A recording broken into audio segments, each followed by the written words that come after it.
So we'll start by introducing our presenter today. I'm sure all of you know Samia very well. So today we have Dr. Samia Ghennai. She's a clinical toxicologist specialized in both clinical and analytical toxicology.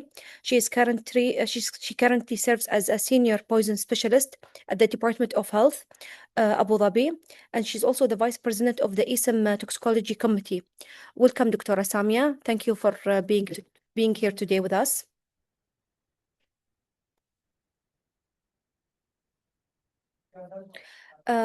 Sami, can you hear me?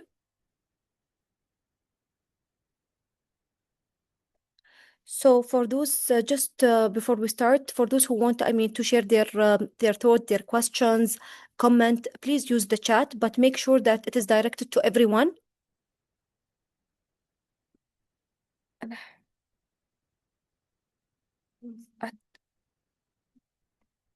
Can you hear me? Excuse me.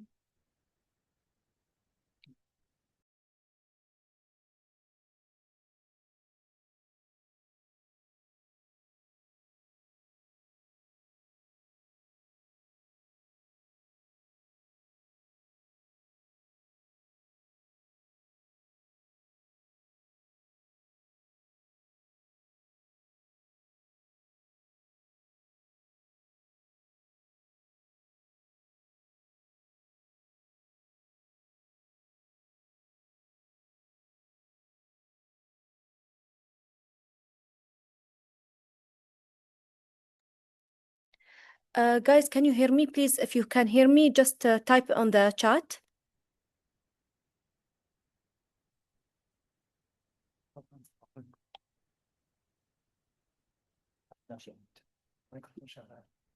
Okay, so Mzna, can you hear me? Okay, good. Excellent. So it's clear from my side. Samia, I think Samia is having some technical issue. Yeah. Yes, Samia, you can hear you now. Yeah, great. Yeah, thank you. Good morning. Let's say we are still in the morning. Good morning, colleagues. Thank you so much, Afra, for the presentation. Thank you. As we present today the ESM Tox committee, we aren't just discussing paracetamol overdose. We are discussing today the massive ingestion. So the landscape changed significantly in past years. The traditional fixed dose of NAC protocols are often insufficient for the high amount of paracetamol ingestion. Today, we bridge the gap between classic toxicology and the modern multimodal approach. I declare no conflict related to this talk. Let me share my screen. Maybe it's not. It's not here. Let me reshare it. Can you see it, guys? Just a message. Samia, yes, now we can see your screen. Great. Yeah. So I declare no conflict of interest related to this talk. Always in toxicology, we start from therapeutic doses. As you know, as frontline clinicians, we are mostly working or used to work with therapeutic doses. So when we think at therapeutic level, most paracetamol is metabolized by glucuronidation and sulfation. So some only around 5% is metabolized by cytochrome 2E1. So in this course, superoxide and NAPK, which is the metabolite, the toxic metabolites, are generated. The presence of ample glutathione, NAPK is rapidly detoxified by conjugation directly. So in the presence of massive overdose, glutathione is rapidly depleted. And as NAPK levels increase, it binds covalently to numerous proteins causing toxicity. Here, in toxicology, mainly our particular interest is the uncoupling of oxidative phosphorylation, which results in a failure of ATP synthesis, lactic acidosis, and the release of ionized calcium from mitochondrial stores. And the consequence of all of these is hepatocellular apoptosis and necrosis. This is where N-acetylcysteine, which is NAC, comes in. Now, our question here. So this is the physiopathology. Our question here is, what's a massive ingestion? What's the definition for that? The definitions actually varied for years. The 2024 consensus, the recent one, is clear. It says 30 grams or more. And at these levels, we don't just worry about liver failure. We see early mitochondrial dysfunction. So if your patient's 4-hour level is double the Rimac-Matthew line, your standard protocol, NAC protocol, is likely to fail. That's why we need to be more aggressive and considering as glutathione stores are depleted more rapidly compared to the NAPK created by the cytochrome 2E1, which is faster than your standard NAC can neutralize it. So this is a classic tox consult case. This is 24-year-old female with 50 gram ingestion. Notice here the somnolence and the early metabolic acidosis, pH 7.28 with a lactate of 5.5. So this isn't actually a liver failure yet. Look at the normal ALT. This is direct mitochondrial interference from massive paracetamol levels. This patient is at extreme risk for NAC treatment failure.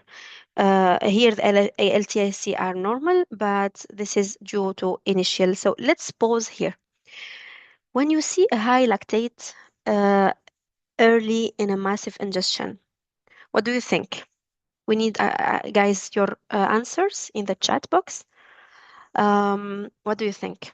So the patient has a lactate of 5.5. This is at 4 hours post-ingestion, normal ALT. So which statement best describes the pathophysiology? What do you think? Is an early hepatic necrosis not yet reflected by transaminase? So you can just drop answer 1, 2, 3, 4. The second is direct interference with the mitochondrial electron transport chain by high concentration paracetamol. Third one is type B lactic acidosis due to NAC-induced mitochondrial toxicity. And 4 is hypoperfusion from occult shock. What do you think, guys? So Samia, here we have most of the answers saying 2. Even I'm sitting with my resident and they are also choosing 2. Okay, so when you see, guys, a high lactate early in a massive ingestion, your first instinct might be to worry about liver failure. But when we look at the ALT, which is normal, we should have a crucial distinction here. At concentrations this high, the parent paracetamol molecule directly inhibits mitochondrial function. So when we think that does this lactate mean she already has a poor prognosis?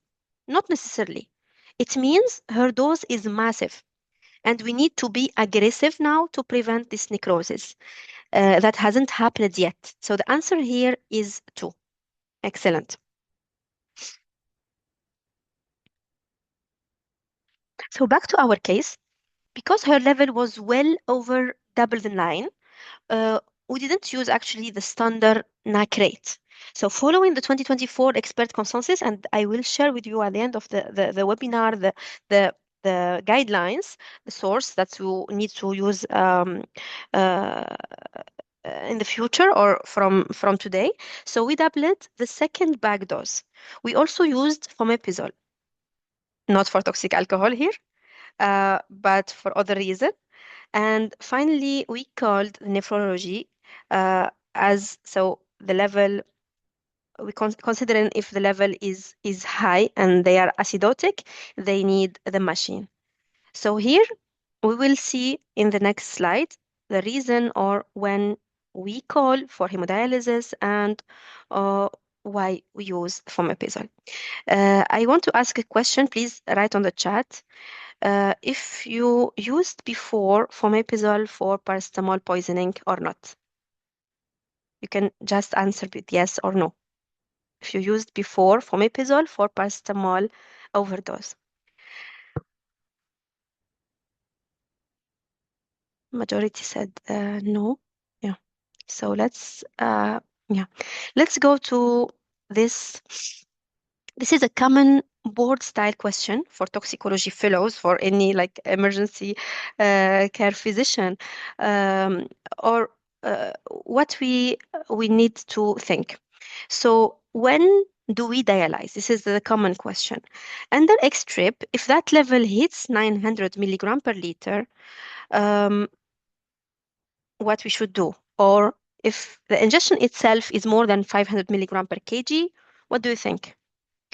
Which of the following is an absolute indication for intermittent hemodialysis in our case? Maybe more than 700 milligram per liter in pregnant women, or more than 300 milligram per liter with any elevation of ALT. What do you think?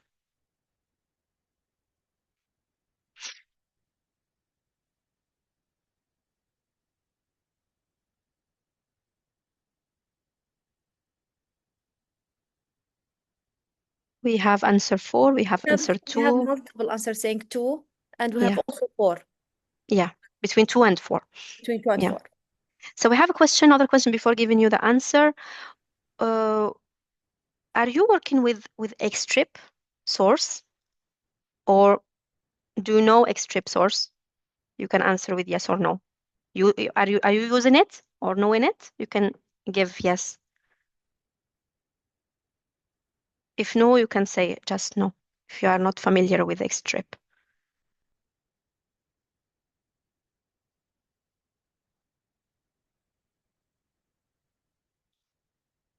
So here, yeah, I have yes, no. So this is like under EXTRIP, actually, if that level hits 900 milligram per liter, what we need to call nephrology, even if NAC is already running. So this is, I mean, extreme, like extreme situation.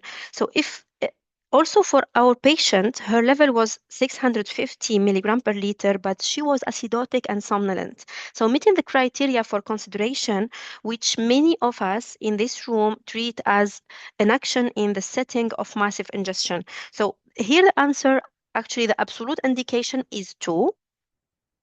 And I'm sharing with you, so here we need to remember something before I share with you the EXTRIP, EXTRIP recommendations. Here you need to remember that the hemodialysis here doesn't just clear the drug, it clears also the metabolic acids we just discussed, and even it clears your antidote. So think about it.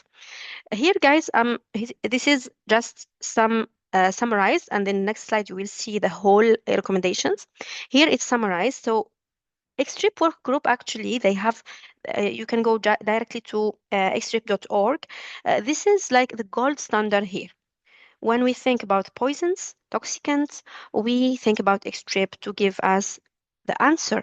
So for our patients with a level of 650 and a lactate of 5.5, she meets the criteria because of her metabolic acidosis and altered mental status. Dialysis here clears the paracetamol significantly faster than the liver ever could, and it corrects the acid-base derangements simultaneously. So this is a double goal.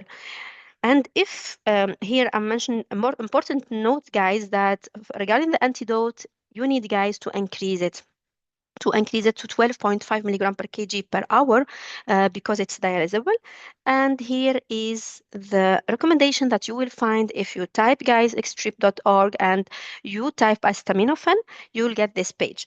You'll find evidence-based answers to your question, when do we dialyze, and this is for many toxicants, not only for acetaminophen. For another case, this next case, adapted from literature from case series actually done in 2022, this highlights the consequences when aggressive measures are not taken for a massive ingestion. Here, a 32-year-old male ingested a staggering 75 grams of paracetamol. When we say staggering, this means not necessarily at the same time, maybe in 1 hour, 2 hours, 3 hours. However, I want you guys to be familiar with this information, which is staggered, which is newly, added to guidelines for paracetamol. This is no longer like the 2 hour. When you say acute exposure, it's no longer only the 2 hours window. Some cases when it's intent to self-harm, when it's a poisoning, not medication error. If the patient is taking paracetamol over many hours, more than 2 hours, within the 24 hours, it's also considered as acute. It's we name it staggered ingestion. So this staggered ingestion, we will consider it as acute, and we will consider the first pill taken as the time of ingestion, not the last one. The first one is the time of ingestion in our, in our interpretation when we use the nomogram. Returning to this case, so we have this patient.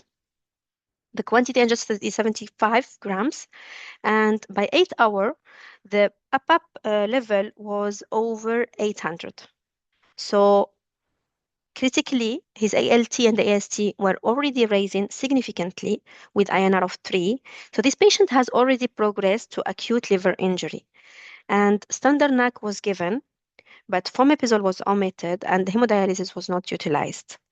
So you see here, guys, the tragic outcome was severe hepatotoxicity, encephalopathy, and the need for liver transplant evaluation.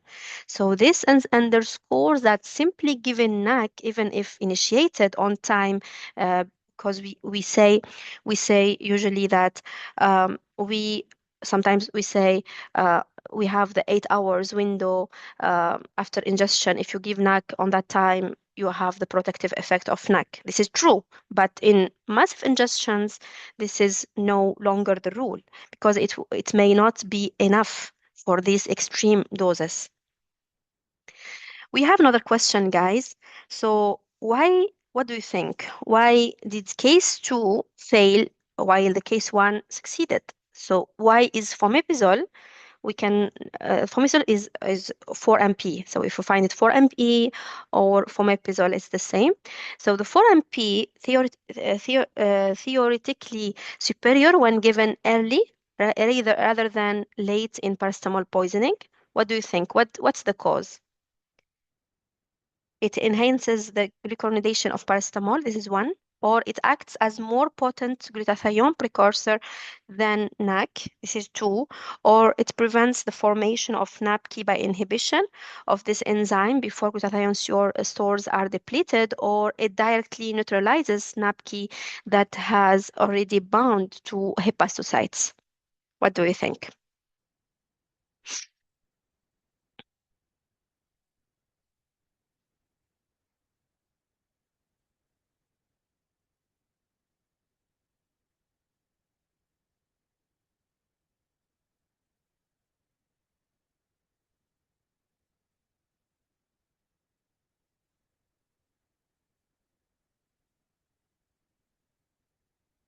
So as I said, fomepizole is the 4-MP or 4-methylpyrazole. 4-methylpyrazole is the same name,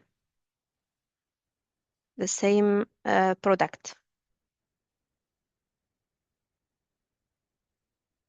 So the majority of answers are 3. So here we can, so what do we think? We think it's all about the metabolic tap. So fomepizole is a preventive tool. It's not a curative tool, it's preventive tool. So if you wait until ALT is 1000, cytochrome P2E1 has already done its damage. So the tap has already leaked. We give 4-MP early to stop the conversion from paracetamol to NAPK. So this is a competitive inhibitor. It buys our NAC the time it needs to mop up. And if you give it after 12, 16 hours, the window of maximum benefit has likely closed. But this is, as we said, is not always applicable in massive ingestion. In massive ingestion, you can save the patient. So the answer here is 3. Excellent. Samia, my dear, I think there's few questions. Do you want to answer them at the end, or we can pause for answering these questions? We can do either, yeah. Let me see. Yeah, we can. So there's is the first tablet of paracetamol in the last 24 hours for staggered overdose. So I'm not sure what is the question. I think Yeah, yes. maybe first tablet for staggered anytime. So actually, when we have staggered, for example, you have a patient, I will give an example. So the patient, for example, presents to your ED and said, I took the last tablet 4 hours back. So if you consider the 4 hours in your nomogram, you are underestimating. You will use the 4 hours level in the nomogram, 150, and at this point you are underestimating because in staggered we use the first tablet taken. So you ask the patient at what time you started taking paracetamol. If the patient tells you, I took it, the first one, I took it 10 hours back, and the last one was 4 hours back. So the 10 hours is, can you hear me, guys? I'm not sure if Yes, we can hear you. Yes. Yeah. Yes, Samia, we can hear you. I hope that you hear me better now. No? Actually, yes, better. Yes, okay. So yeah, so here the 10 hours is your time of ingestion for staggered overdose. You consider it as acute, right? But the time of ingestion, you need to consider the far one. I mean the first tablet taken, not the latest one. I hope that this is clear. Just you can mention that it is clear or not. Another question about the recording. Yes, we will have the recording later, inshallah. Okay. Yeah. So we have another question about why hemoperfusion was not considered, I think, for the patient. For the patient that you just, talk about, who had massive overdose of 75 gram. Yes, actually, that patient, this is like a case from case series, and they are mentioning the evolution. Yeah, it's not Yes. our case actually. Yeah. Yes, and the other things is why would you do hemoperfusion when you can do dialysis? So dialysis is superior to hemoperfusion, as simple as that. Especially that the volume of distribution of paracetamol is actually less than 1. So simply like if you have access, to dialysis, then you can consider dialysis. Of course, we are talking here only about massive overdose, not, generally about overdose. Yes, Sam, you can proceed, please. Yes, thank you.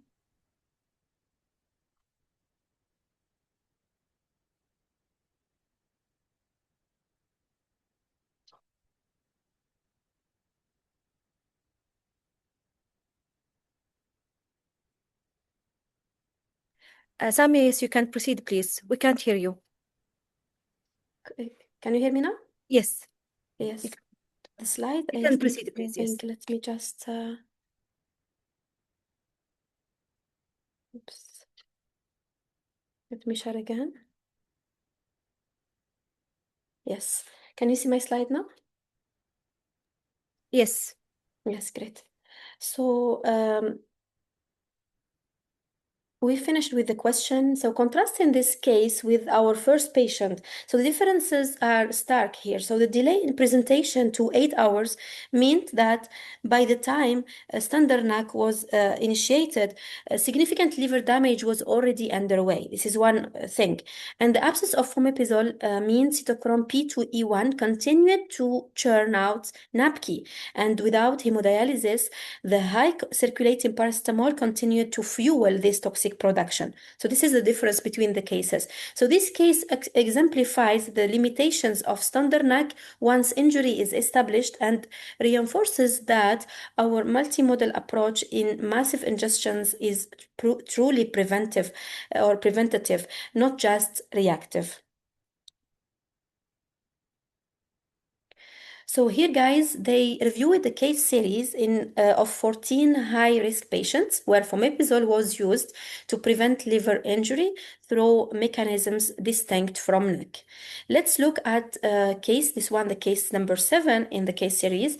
This patient had an APAP level of 791 microgram per milliliter. This is the same milligram per liter. It's the same thing, milligram per liter. This is well into the probable hepatic toxicity range. And because he had a history of alcohol use, his cytochrome P2E1 was likely induced, making him in higher risk. So for this patient, they gave him NAC and fomepizole, then started CRRT, and note that they had to give a second fomepizole bolus because CRRT clears also this antidote. So always think about these points. Not only the parent compound paracetamol or toxic metabolites or the acids are dialysable, but also the NAC and the fomepizole. So the result here was remarkable, essentially no liver injury despite a level that usually guarantees hepatotoxicity. So this is really important. Another case, which is the case number 13 in this case series, represents the late presenter. So by the time we saw her transaminase were already in the thousands, and even in the metabolic phase, fomepizole was added to mitigate further mediated injury, GNK mediated injury. So despite being a potential transplant candidate by criteria, she made a full recovery with this aggressive combination. In this series, actually, many patients only needed 1 or 2 doses to bridge the high-risk period. This is really important to know. Here, guys, in this slide, you will see why we are using fomepizole, for which reason, and which dose. So fomepizole is the metabolic bridge. We know it with toxic alcohols. So as comparing it to NAC, which works to replenish glutathione, fomepizole here blocks the enzyme. It will turn off the enzyme. So recent trends show a dramatic increase in fomepizole use for paracetamol in US and over the last decade in papers in all over the world in 2025. And it is no longer experimental antidote for paracetamol. It is an expert recommended adjunct for high-risk line crossers or high-risk massive paracetamol overdose. So the primary enzyme here is responsible for converting, as we said, paracetamol to NAPK. And when we use the fomepizole, it doesn't directly detoxify the NAPK, but as we said, it will affect, so it does not affect the NAC action actually, but it's generally, it's like will stop our source of NAPK until we get rid from the NAPK existence. So it's a highly selective competitive inhibitor, and think it will lock directly the enzyme and given our reducing the NAPK production, given our glutathione and NAC a fighting chance to to get rid from the NAPK. So here, guys, it's a potent inhibitor, as we said. And second thing, that fomepizole inhibits the GNK cascade, which is the actual MAP kinase process that leads to mitochondrial swelling and cell death. This is also important to mention. And given the known failure rate of NAC in massive overdoses and the excellent safety profile of fomepizole, it should be a tool in every clinical toxicologist's belt for high-risk cases. This is really important. This significantly reduced the rate of NAPK formation, give us such a metabolic pause during which you can give time to the NAC to work and to your extracorporeal methods to remove the parent drug. It will make everything in pause, and you will use all other therapeutic approach in the same time. I hope that this is clear, guys, for fomepizole. So here, guys, the guidelines are catching up to our clinical experience. The latest ones in 2023, the US-Canada consensus, spearheaded by Dr. Dart, and the recently updated 2024 Australia, New Zealand guidelines, both endorse a more aggressive approach for massive ingestions. This isn't just about giving NAC anymore, it's about intensifying, considering fomepizole upfront, and having a low threshold for hemodialysis. This represents a significant shift for treatment, compared to standard cases or overdoses to massive one. Here also I'm sharing the DOH PDIS paracetamol guidelines, which is a high-level source combining these two sources. I worked on this actually with the residents and Dr. Nadim. This is a high-level source combining these two sources, and this is a guide document for Abu Dhabi physicians available in DOH website. You can just Google it using this title, and I encourage you all guys to review it and use it. To summarize, we are moving beyond simply rescuing patients from established liver injury to actively preventing it through proactive multimodal neutralization. This requires personalized therapy, so we will not treat all the patient at the same manner. So knowing when to intensify NAC. If you find your NAC, your nomogram, your level compared to the nomogram is doubling, for example, at 4 hours, you will find it at 300. You know, at 4 hours is 150 milligram per liter, the threshold. If at that time, 4 hours, you will find it 300, doubling the nomogram or more. At this point, you need, guys, to double your NAC. You double your NAC, and you start thinking about the other conditions. If you need the fomepizole, if you need to escalate for the hemodialysis. So here, this is really, really important. Also, I wanted to share with you something now in this slide at the end regarding the bags, the protocol, NAC protocol. So just you can answer on the chat. Are you using the 2-bag protocols or 3-bag protocols? I encourage you guys to use the 2-bag protocols because it's showed in many studies that it's more having less therapeutic error and gaps between the bags and less side effects because it's more simplified. It's 2 bags only. The first one with for 4 hours you will give 200 milligram per kg. The second one is 16 hours. You give 100 milligram per kg. This will give you even a buffer to start your first bag in the ED. It will take 4 hours, giving you time to admit the patient, and the second bag will be given on time, ensuring that 3 bags, it's a little bit hard. You have the first bag with 1 hour and the second bag, then third bag, and having many errors when given, to having gaps between the bags, which is not recommended at all. And the NAC efficacy is, guaranteed when you give the NAC without gaps, actually. So this is really important. You can see also the guidelines, DOH guidelines, having all the details regarding the 2 bags regimen. So also to summarize, our role as clinical toxicologists is not just to follow guidelines, but to help evolve them.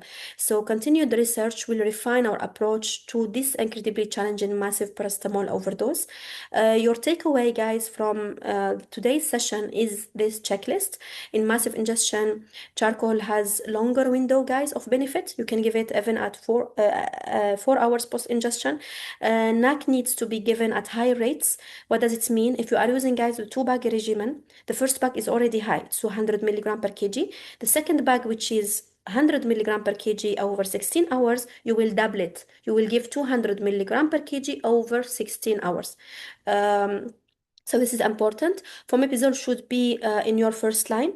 You know the fomepizole, it's 1 dose, 50 milligram per kg IV. In extreme cases, we can give the second one, but mainly the 1 dose is sufficient.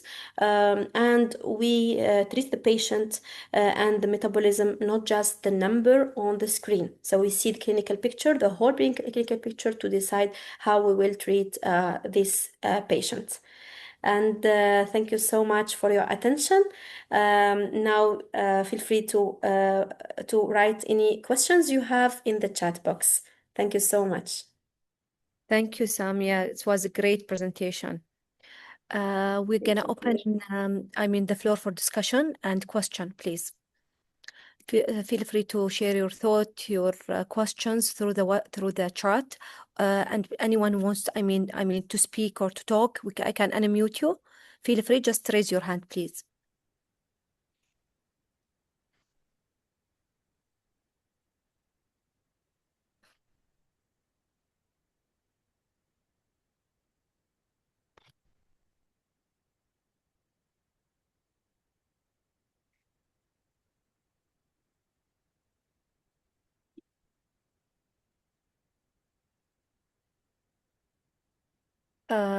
We have here Santosh. Yes.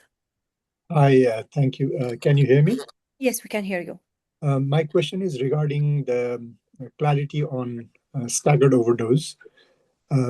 If the patient is taking paracetamol and a combination of paracetamol containing drugs, not necessarily intentional overdose, but because of the nature of their conditions, like if they are suffering from pain, they take paracetamol and paracetamol containing other drugs, not knowing both of them as paracetamol. If they are taking it for, let's say, a week, and how do we calculate the first dose of paracetamol? Is it from the, let's say, for example, if they started from last 7 days, do you take the first tablet as the starting dose?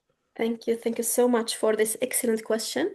Actually, this is the difference between staggered overdose and other definition. If the patient is taking it for his medical condition, it's no longer staggered overdose. It's no longer acute. It's something that we call repeated supratherapeutic ingestion. So this is a different definition, and you can also find this point in our guideline, in the OHPDI's guideline, and in also Australia. But our guideline is really like combined information, and you will find everything there. So if you go there to our guideline, you will go to section 322. You will find the definition of repeated supratherapeutic ingestion, and in other sections down in the guideline, you will find how to treat them. So actually, supratherapeutic ingestion, you have, it's different, as I said, than staggered. So if the patient is taken in a period of ingestion it depends, it's over 24 hours or more than that, 48 hours or 48 or more than 48 hours. So you have the same threshold for 24 hours, but you are sure it's not self-harm. It's something that the person only is taking for the pain and not very high amount. If it's 48 hours, your threshold is 12 gram or more than 300 milligram per kg. But if more than 48 hours, you will see the symptoms. So the patient will mention that it was more than therapeutic dose. You know that, but it doesn't matter how much because it's more than 48 hours. You will see the symptoms. If the patient is symptomatic, you need to do your assessments. You do the ALT, you check the paracetamol level, and you decide as per different algorithm or different decision criteria, different than the nomogram. You will no longer use the nomogram. The nomogram actually is validated only for acute. What does it mean acute? It means the patient took the paracetamol together at the same time or within 2 hours, or even staggered overdose, taking it for intention to self-harm, for poisoning. This is like in more than 2 hours. Also within the less than 24 hours, this also we consider it as staggered, as acute, and we use the nomogram using the first tablet taken. I hope that this is clear for you. Thank you. Can I just do a follow-up on that one? You mentioned 12 gram in 24 hours, especially if they are taking... It's 48, 48 hours.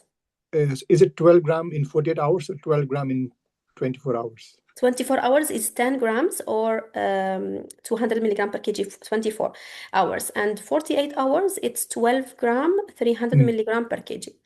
Okay, thank you very much. This is repeated supratherapeutic ingestion. This is different criteria. Thank you so much. Thank you. I have actually a question, guys, to all of you. Which is the toxic dose for you for paracetamol?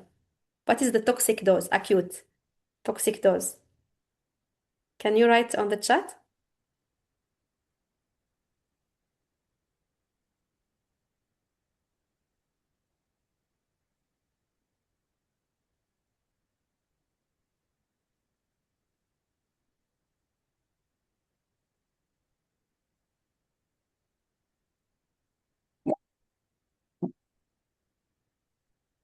We have 150 to 200. We have 8 grams. 150 milligram and above is toxic.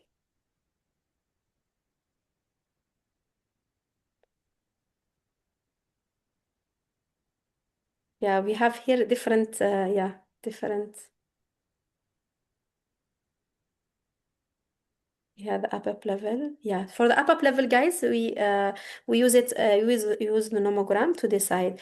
And the dose ingested, actually, we will not say there is wrong answers and right answers. Why? Because using the guidelines, so the old guidelines says that 7 grams is toxic and 150 milligram per kg is toxic.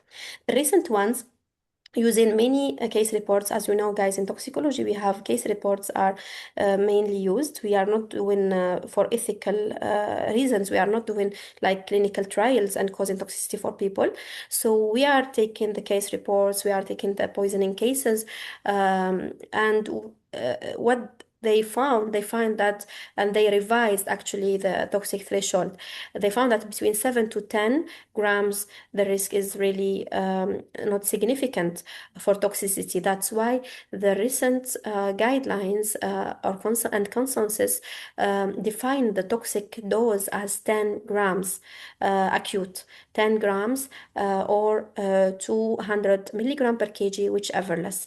So this is the toxic dose that we are using, guys, in our guidelines as well, the PDIS guidelines. So you can see it in the guideline as well. And the nomogram is using 150 milligram per liter, 150 milligram per liter at 4 hours. This is the nomogram, regarding the nomogram. Do you have any other question, or I can ask you? I still have questions. I think Samia can ask. We have time, actually. We finished earlier, like almost more than 10 minutes earlier. We finished. Yes. So yeah, let me add something to Santosh, Dr. Santosh, just regarding when you have, for example, your patients. So regarding the question of supratherapeutic ingestion. So the patient, for example, you will see if you have high risk, for example, chronic heavy ethanol use or any febrile illness, chronic ingestion of isoniazid, anything that give you a patient with high risk to glutathione depletion or liver injury. This is one point, because chronic patients also they have this issue. So we need to assess this high risk. Sometimes if you have anorexia, these conditions are special. We will need the NAC therapy for such patients. So if the patient is if a patient is normal with not high risk and meeting the criteria that we said for supratherapeutic ingestion, which is 10 grams or 200 milligram per kg within 24 hours, or 12 grams or 300 milligram per kg over 48 hours, or more than 48 hours any dose superior than the therapeutic dose, and we have symptoms. Any criteria of these, if it's met, what we need to do, as I said, we need to send the paracetamol and ALT level. So when you will decide to treat, if you have paracetamol level more than 20, you will not use nomogram. You have this decision criteria. Paracetamol level more than 20 milligram per liter, or ALT more than 50 unit per liter. So this is two cases. The patient, two conditions. One of these two conditions will require the treatment, NAC treatment for the patient. What you will do, you will start NAC and you will repeat paracetamol ALT after 8 hours from your treatment, from the first level. After 8 hours, you will send. When you send, you will decide ALT still having the same threshold, which is 50 unit per liter, and paracetamol will have a different level, which is 10, less than 10 milligram per liter. So paracetamol, remember, the first one criteria is 20. More than 20, you need to treat. And after 8 hours, it should be less than 10. If it's less than 10, you stop the NAC. If it's more than 10 or ALT more than 50, you need also to continue the NAC. And at that time, you will repeat ALT. You will repeat after every 12 hours until all is settled. Is it clear? Yes, thank you. Yeah, you're welcome. And if you have ALT very high, initially we find ALT more than 1,000, at that time you should give the full course, full course of NAC, which is 2 bags, 20 hours. You give the full course and then you test to see. So this is mainly what we treat. It's different little bit than the acute. So let me know. Samia, we have here an interesting question. Thank you for your explanation. It was really great. We have here an interesting question about how to manage the anaphylactoid reaction to NAC, which it is very interesting. Do you want to answer it or shall I answer it? As you like, my dear, yeah. So basically what we do, I like that you address that this is an anaphylactoid reaction, not anaphylactic reaction, which is excellent. So usually most of people, like, they don't get exposed to NAC. So when it's given to in the first time, this is considered anaphylactoid reaction, which you are 100%. It is not like non-immunoglobulin M reaction. So the things is that how would you manage? What you will do, you're going to stop NAC. You are going to treat the patient, treat the symptoms. Of course, the treatment is similar to anaphylactic reaction. So if you need to give steroid, you will give steroid, antihistamine. If epi is needed, then you give epi, and then you're gonna resume again NAC, because this is not a contraindication. You definitely resume NAC again, but what you're gonna do is you're gonna set your rate of the level of rate lower, with the lower level rate, and that's it. So, but we will continue NAC.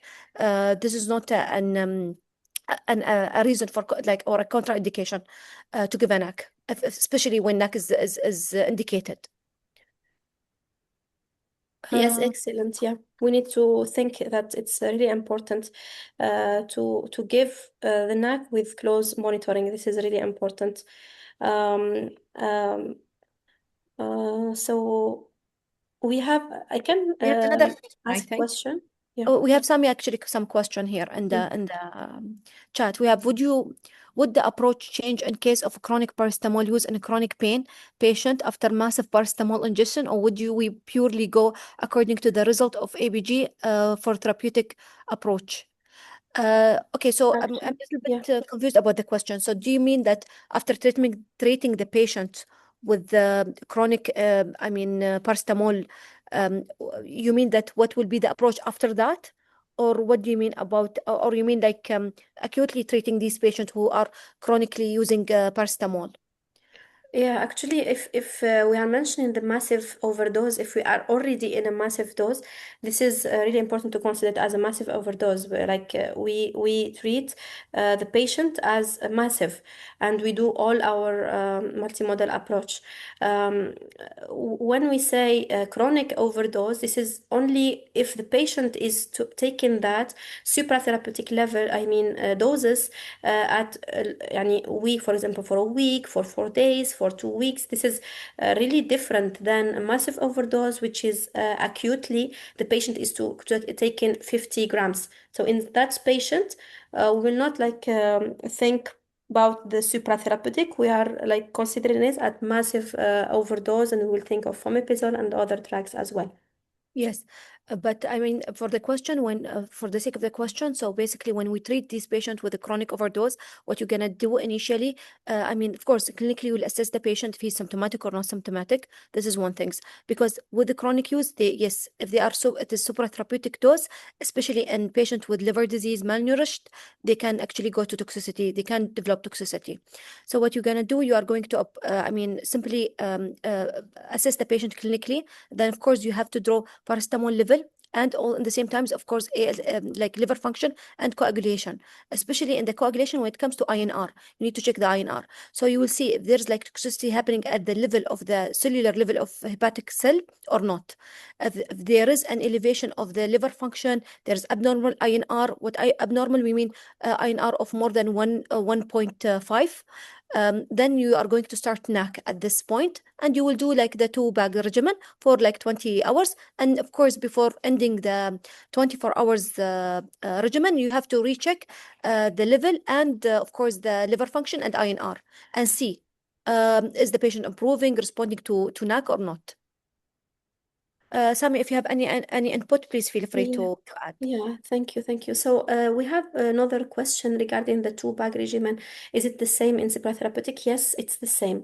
The 2-bag regimen is is the protocol. When the NAC is required, we do it. There is no changes between supratherapeutic or acute. Another question regarding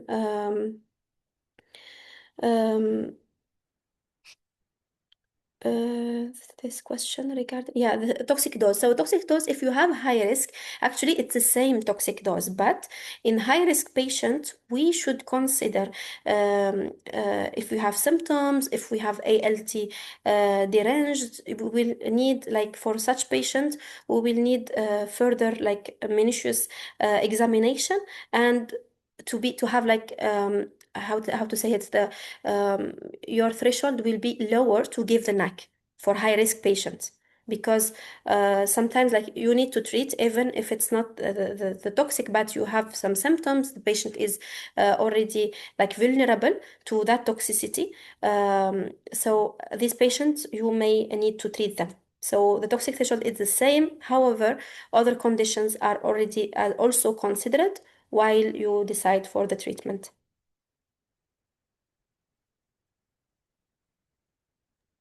Thank you, Samia. It was really an excellent discussion, excellent presentation. Thank you for all who attended today. Thank you for your discussion, for your thoughts and input. So we are wrapping up our session for today, and inshallah we'll see you in our next session. Also keep in mind that we'll also have the Minatox clinical rounds, which will be inshallah in next month on the 14th of April. So please join us for this as well. Thank you, everyone.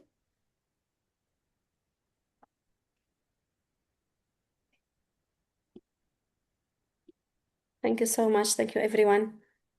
Thank you, Samia.